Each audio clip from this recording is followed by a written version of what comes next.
જો મિત્રો, તો આજે પાછું આપણે આ ગુંદા અને કેરીનું ખાટું અથાણું કરવાનું છે. તો આ હું પારસ મણી ગુંદા આવે છે એ તાજા લઈ આવી છું માર્કેટથી. અને હાલ તો ભાવ બી બહુ છે, પણ લઈ આવી છું કારણ કે આનું ખાટું અથાણું ગુંદા અને કેરીનું કરવાનું છે એટલા માટે. તો જો હું 1 કિલો લઈ આવી છું, બરાબર. અને આને ધોઈ અને સાફ કરી અને પછી આગળ તમને બતાવું છું એ રીતે. આ રાજાપુરી કેરી પણ છે, જો રાજાપુરી તાજી જ કેરી છે. જો તો એનું છીણ કરવા જોઈશે, અથવા કટકી. છીણ કરીને મસાલામાં નાખો તો પણ, અને કટકી કરીને નાખો તો પણ. હવે એની પ્રોસિજર જે છે એ હું તમને આગળ બતાવીશ. અત્યાર પૂરતું તો મેં તમને જે બતાવ્યું કે આ 1 કિલો મારા ગુંદા છે એ હું તાજા જ લઈ આવી છું, અને આ 1 કિલો કેરી છે. પણ આટલી 1 કિલોમાં આટલી કિલો જશે નહીં, પણ પછી આપણે બીજામાં ઉપયોગ કરી દઈશું કેરી, બરાબર. ઓકે, 500 ગ્રામ જેટલી આપણે 1 કિલોમાં જશે. છીણ કરી નાખીએ તો, કટકો કરીને નાખીએ તો એમ. તો એ રીતે હું આગળની પ્રોસિજર તમને બતાવીશ. તો તાજી કેરી છે અને તાજા આપણા ગુંદા છે. હવે ધોઈ કાઢું છું, અને એના જે આ ડીટા છે એ, અને પછી ઠળિયા એ આપણે આગળ કાઢીશું. તો મિત્રો, આપણે ગેસ પ્રગટાવીશું. એક નોનસ્ટિકનું વાસણ લઈ લીધું છે, અને આપણે મેથીના કુરિયા મેં સાફ કરીને રાખ્યા છે, એને શેકી લઈશું.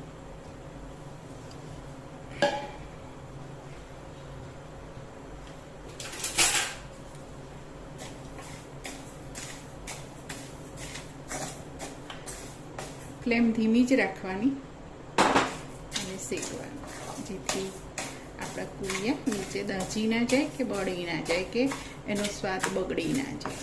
એ ખાસ જોવાનું. ધીમી ફ્લેમથી આ રીતે શેકવાના.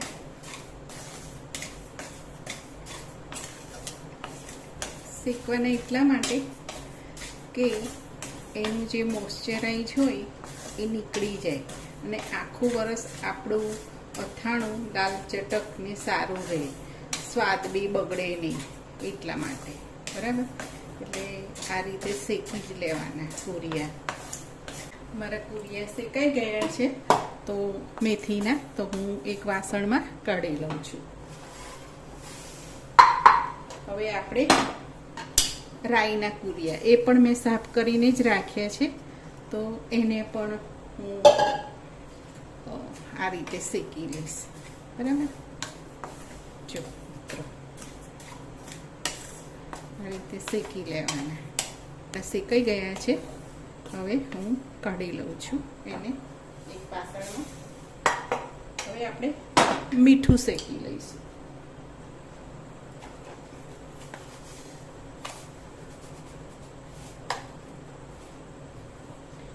મીઠું લગભગ મેં 100 ગ્રામ જેવું લીધું છે,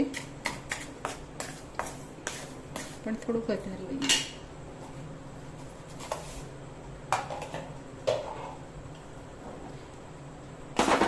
બસ 200 ગ્રામ જેવું, 150 ગ્રામ જેવું હશે. જોઈ લઈશું આપણે આગળ. મીઠાને પણ શેકી લેવાનું. આ રીતે મીઠું પણ શેકી લેવાનું. જો મીઠામાં મોઇશ્ચરાઇઝ હોય એટલે આવી ગાંગડી પડી જાય, બરાબર. એટલે એ ના હોવું જોઈએ, આવું છૂટું હોવું જોઈએ. જો ગાંગડી ના પડવી જોઈએ, એટલે જ શેકવાનું, બરાબર. દોસ્તો, આપણું મીઠું પણ શેકાઈ ગયું છે, તો આપણે ગેસ બંધ કરીશું મિત્રો, અને આગળની પ્રોસિજર કરીશું. જો મિત્રો, તો આ 100 ગ્રામ રાઈના કુરિયા મેં તોલીને લીધા છે. આ મેથીના કુરિયા મેં 50 ગ્રામ લીધા છે. આ 30 ગ્રામ મીઠું લીધું છે, બરાબર મિત્રો. તો 100, 50 ને 30 આ રીતનું રેશિયો રાખ્યો છે મેં. હવે એમાં હું વલિયારી પણ ઉમેરીશ, 20 ગ્રામ વલિયારી છે. જો મિત્રો 100 ગ્રામ મરચું લીધું છે, કાશ્મીરી મરચું છે, એટલે આપણું અથાણું લાલ ચટક આખું વરસ રહેશે. બરાબર. તો આપણે હવે એના વઘાર કરીશું. જે આપણે રાઈના કુરિયા, મેથીના કુરિયા, મીઠું, હિંગ એ બધું જે લીધું છે, અને વરિયાળી અને મરચું. આ રીતે મિત્રો જો આપણે લીધું છે કે આ મેથીના કુરિયા છે, રાઈના કુરિયા છે, મરચું છે, આ છે વલિયારી, આ છે હિંગ અને આ મીઠું. બરાબર. હવે આપણે તેલનો વઘાર કરીશું. હંમેશા આપણે ગુજરાતી અથાણું, ગળ્યું અથાણું હોય કે ખાટું અથાણું હોય, આપણે સિંગ તેલ જ વાપરીએ છીએ. બરાબર. તો મેં પણ સિંગ તેલ જ વાપર્યું છે. તો તમે પણ સિંગ તેલ જ વાપરજો, કારણ કે બીજામાં એટલું હા બધા સરસું નાખે છે, પણ અમને સિંગ તેલનું જ અથાણું ભાવે છે. બરાબર. તો સિંગ તેલ મેં નાખ્યું છે. અને હવે આપણે વઘાર કરીશું. એના માટે 100 ગ્રામ જેટલું તેલ હું વઘારિયામાં એડ કરું છું. આ રીતે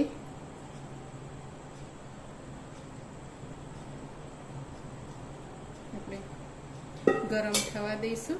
ત્યાં સુધી આપણે આ જે ઇન્ગ્રીડિયન્ટ્સ લીધા છે, તો છેલ્લે આપણે મરચું નાખીશું, નહીં તો વઘાર આપણો બળી જશે. બરાબર. પહેલાં હું આ રીતે મેથીના કુરિયા આ રીતે રાઉન્ડ કરી દઉં છું. એ પછી એમાં બીજો રાઉન્ડ આ રીતે રાઈના કુરિયાનો કરું છું. બરાબર મિત્રો. આ રીતે રાઉન્ડમાં. અને પછી આ રીતે વચ્ચે હિંગ નાખી દઉં છું. અને આ 1.5 ચમચી જેવી આપણે જે વલિયારી લીધી છે, આમ તો તોલીને 20 ગ્રામ લીધી છે, એ રીતે. આ મીઠું છે, એ પણ આપણે 30 ગ્રામ લીધું છે. તો આ રીતે મીઠાને પણ કરી દઈશું. પછી આપણે જ્યારે બી મસાલો કરીશું ત્યારે ચાખી દઈશું. આ જે વઘાર છે એને આપણે ઢાંકી પણ દઈશું. તેલનો ધુમાડો નીકળે એવું તેલ ગરમ કરવાનું. બરાબર મિત્રો. તો આપણે તેલ ગરમ કરવા મૂક્યું છે, અને હંમેશા સિંગ તેલ જ યુઝ કરવું એવો મારો આગ્રહ છે. પછી તમને જે ભાવે. બરાબર. આપણા ગુજરાતમાં તો સિંગ તેલથી જ અથાણા બને છે, એટલે સિંગ તેલ વાપરવું. જો મિત્રો, તો આપણું તેલ થઈ ગયું છે, અને આપણે વઘાર કરીશું. ધુમાડો નીકળવા માંડ્યો છે, જોઈ લો. દેખાય છે ને કેમેરામાં? ધુમાડો નીકળે એવું તેલ ગરમ કરવાનું, અને પછી એનો વઘાર કરવાનો આપણે આ રીતે.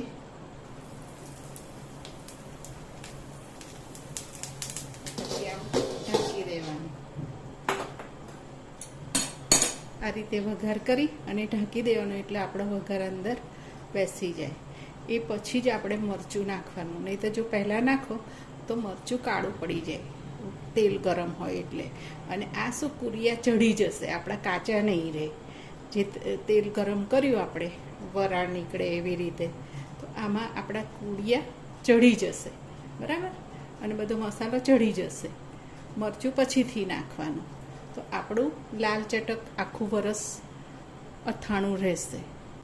હવે આપણે ઠંડુ પડવા દેવું પડશે, પછી આગળ મરચું નાખી અને મસાલો ભરતા બતાવીશ. તે પહેલાં આપણે ગુંદા પલાળવા મૂક્યા છે. હવે હું કાઢી લઉં છું. લગભગ અડધો કલાક સુધી પલાળ્યા. હવે હું એને ધોઈ અને પછી લૂછી લઈશ, અને એના બી કાઢી નાખવા પડશે. તો એ પણ હું આગળ બતાવું છું. જો મિત્રો, ત્યાં આ રીતે ધોઈ કાઢ્યા મેં. પહેલાં પલાળ્યા, લગભગ અડધો કલાક પલાળ્યા, અને એની ઉપરથી જે પણ કંઈ ગંદકી હોય એ જતી રહી. બરાબર. અને ધોઈને લૂછીને હવે આપણે એને આ રીતે કરી દઈશું.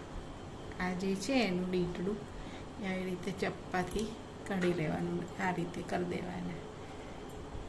જો આ બધું ડીટડું એનું કાઢી નાખવાનું. આ રીતે એના ડીટા બધા છે આ રીતે ચપ્પાથી કાઢી દેવાના. આ રીતે ચોખ્ખા કરી લીધા છે અને બધા ડીટા એના કાઢી લીધા છે. હવે હું એમાંથી બી કાઢીને બતાવું અને ચિકાસ પણ કાઢી નાખીશું આપણે, એટલે બતાવું તમને.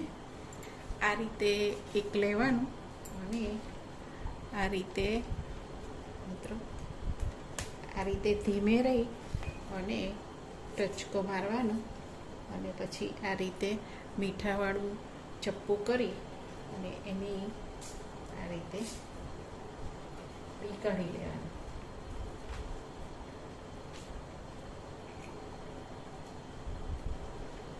જો મિત્રો આ રીતે બી કાઢી લેવાનું, મીઠાવાળું ચપ્પુ કરવાનું અને આવી અણીવાળું ચપ્પુ હોવું જોઈએ જેથી આપણને કાઢતા સરસ ભાવે.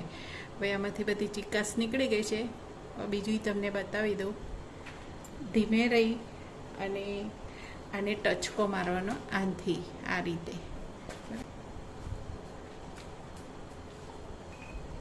એક કે બે ટચકા મારવાના અને આ રીતે મીઠાવાળું ચપ્પુ કરવાનું અને એની અંદર અણી નાખી અને આ બી કાઢવાના આ રીતે. બરાબર.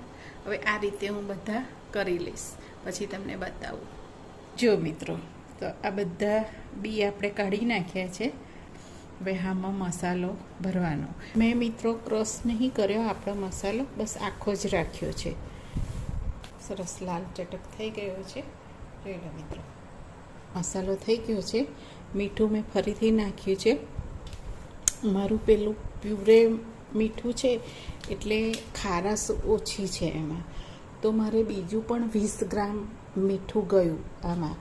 મેં તમને માપમાં 30 ગ્રામ લીધું હતું એવું બતાવ્યું હતું, પણ ફરીથી પણ મારે 20 ગ્રામ જેટલું નાખવું પડ્યું, કારણ કે મેં ચાખ્યું તો મને થોડો મસાલો મીઠો થોડો મોળો લાગ્યો, તો ફરીથી મેં 20 ગ્રામ નાખ્યું છે. એટલે મીઠું ટાટા હોય તો 30થી 35 ગ્રામ ચાલે, પણ જો પ્યુરે હોય તો તમારે મસાલો ખાસ ચાખવો, કારણ કે એ થોડું ખારસ ઓછી આવે છે એમાં, તો એમાં નાખવું પડે છે વધારે.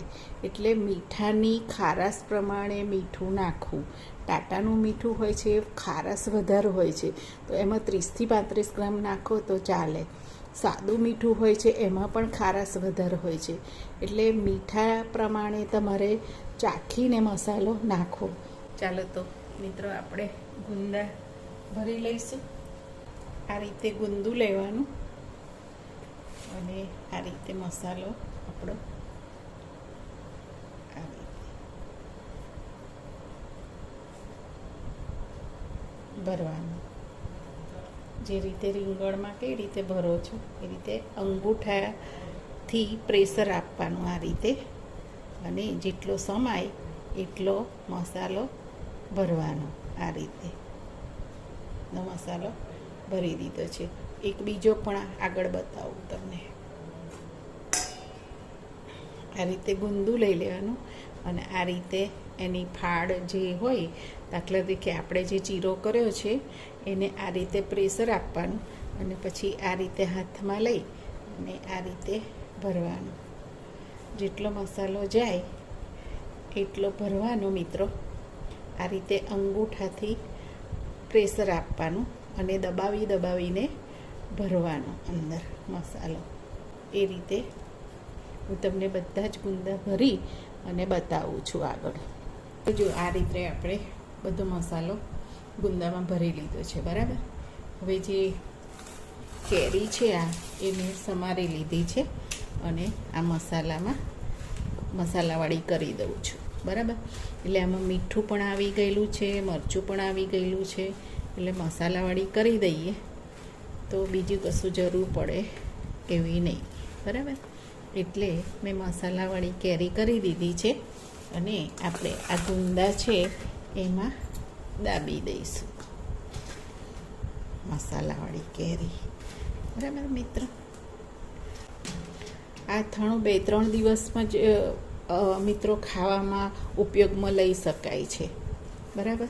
હવે આમાં 1 કલાક પછી હું એમાં ઓઇલ નાખું છું, સિંગ તેલ. તેલ ઠંડુ પડે, મેં ગરમ કરી દીધું છે, ઠંડુ પડે એટલે હું એમાં એડ કરું છું. મિત્રો, તો આપણું આ તેલ ઠંડુ થઈ ગયું છે અને હું આમાં એડ કરું છું આપણા અથાણામાં.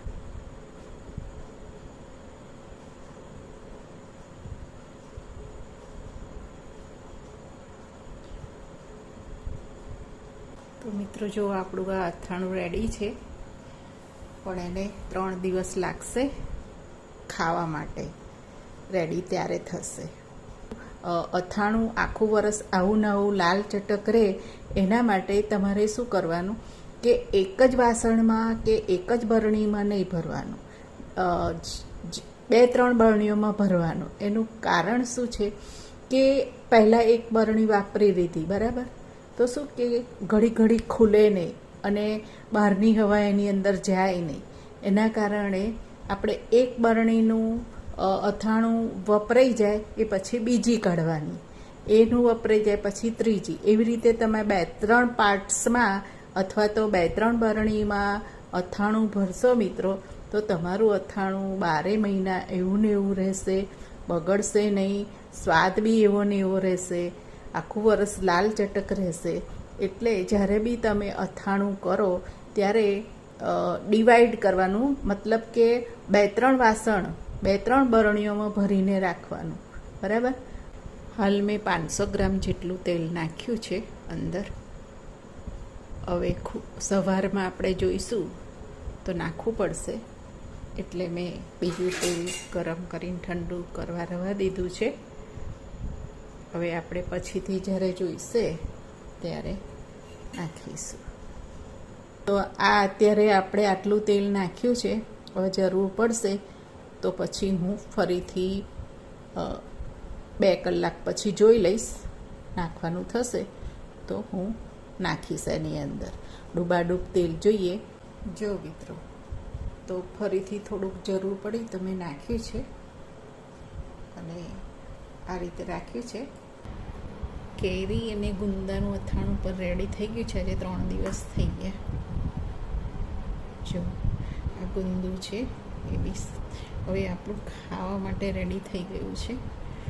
આપણું ગુંદા અને કેરીનું અથાણું છે. જો મિત્રો, આપણું ગુંદા અને કેરીનું ખાટું અથાણું રેડી થઈ ગયું છે. લાલ ચટક છે, 12 મહિના આવું ને આવું જ રહેશે. મેં તમને જેમ આગળ બતાવ્યું વિડીયોમાં એ રીતે જ તમે પણ કરજો, જેથી કરીને તમારું પણ અથાણું 12 મહિના લાલ ચટક ને કલર ને ટેસ્ટ ને કશું પણ બદલાય નહીં. તો ચાલો, આપણે આ સર્વ કરી દીધું છે. ફરીથી બીજા વિડીયોમાં મળીશું. ત્યાં સુધી બાય બાય. તમને જો મારી રેસિપી ગમે તો શેર કરજો, લાઈક કરજો, કોમેન્ટ કરજો અને જે નવા હોય એ સબસ્ક્રાઈબ કરજો, જેથી તમને મારી રેસિપી સૌથી પહેલાં જોવાની મળે. Okay, bye bye.